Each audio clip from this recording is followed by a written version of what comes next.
Olá, hoje a gente vai fazer uma breve introdução sobre as principais teorias do desenvolvimento infantil. As teorias ajudam a embasar nossa prática, né? A entender o processo do desenvolvimento infantil e nos dando um aprofundamento teórico e prático.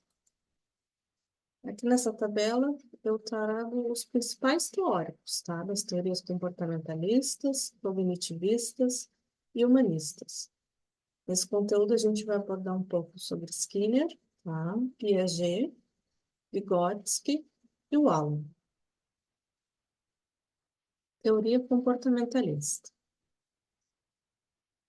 A ciência do comportamento, criada por Skinner, tem como foco o estudo científico do comportamento, descobrir as leis naturais que regem as reações do organismo que aprende, a fim de aumentar o controle das variáveis que o afetam.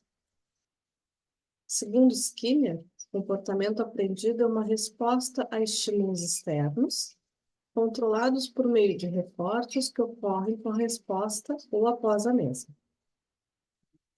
A proposta de Skinner se vincula a uma análise funcional, centrada nas variáveis de estímulo e resposta. Os principais conceitos de Skinner, tá? O estímulo, tá? Que ele traz que qualquer acontecimento externo ou interno no organismo suscetível de ser captado pelos seus receptores e de levar a uma reação. A resposta, uma unidade de comportamento sob o controle de um ou mais estímulos. E o reforço, qualquer acontecimento, um estímulo, que segue uma resposta e aumenta a probabilidade dessa resposta ocorrer. O reforço positivo, tá? A gente fala muito dentro da nossa prática clínica.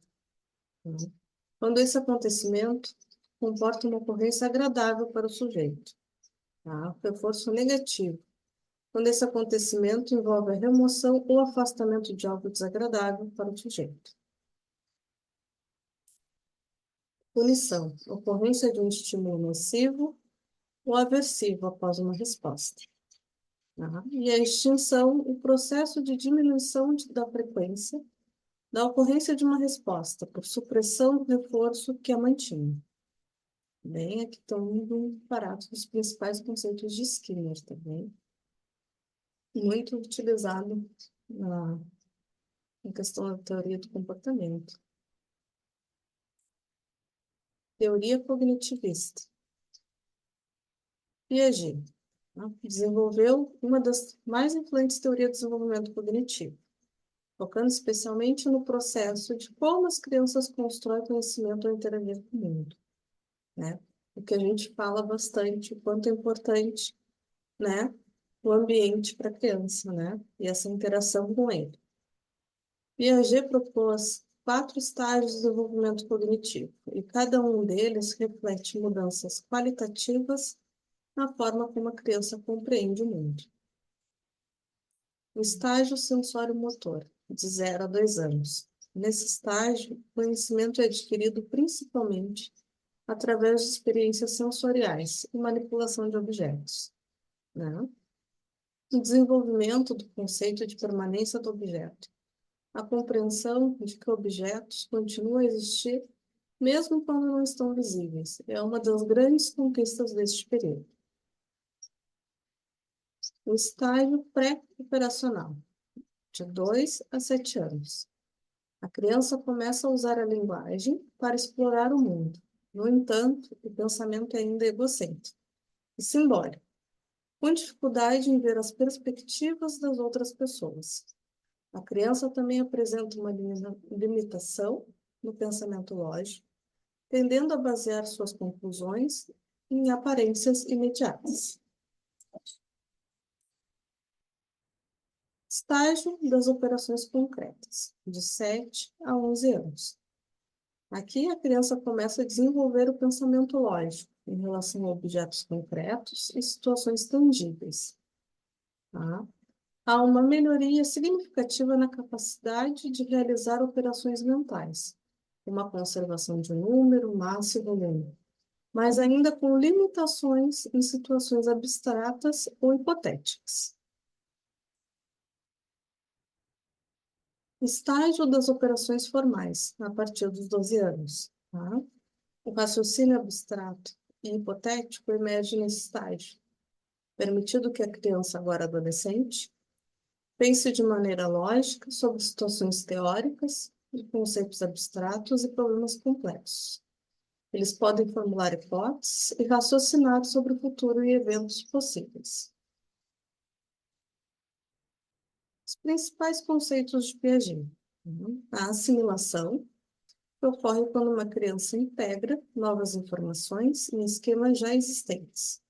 Ou seja, quando ela interpreta novas experiências à luz do que já conhece. A acomodação, por outro lado, acontece quando a criança precisa modificar seus esquemas existentes para lidar com novas informações que não se ajustam às suas estruturas cognitivas atuais. Vygotsky. Ele desenvolveu uma teoria de desenvolvimento cognitivo centrada na importância da interação social e do contexto cultural. Para Vygotsky, o desenvolvimento cognitivo é essencialmente mediado pela cultura e pela sociedade, né? E o quanto que isso tem influência na criança, né? Interação social como motor de desenvolvimento. Para Vygotsky, o desenvolvimento cognitivo ocorre primeiramente no nível social, interpsicológico, tá? E posteriormente no nível individual, intrapsicológico.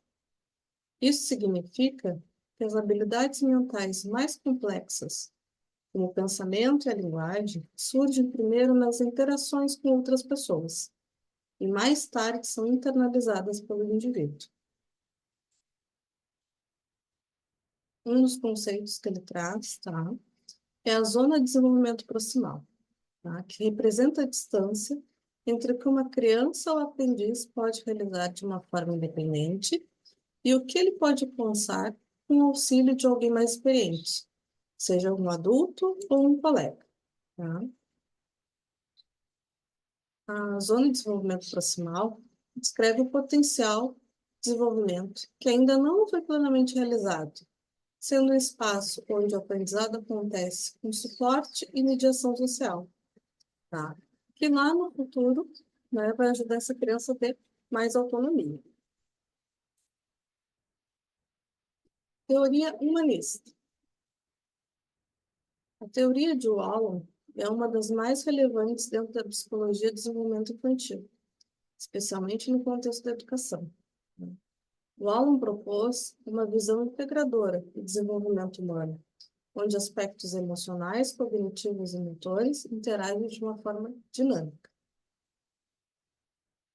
Wallon defendia que o desenvolvimento da criança ocorre a partir da interação constante entre o meio social e os processos biológicos, resultando no que chamava de psicogênese da pessoa completa. Assim como Piaget, Wallon propôs uma teoria de desenvolvimento em estágios.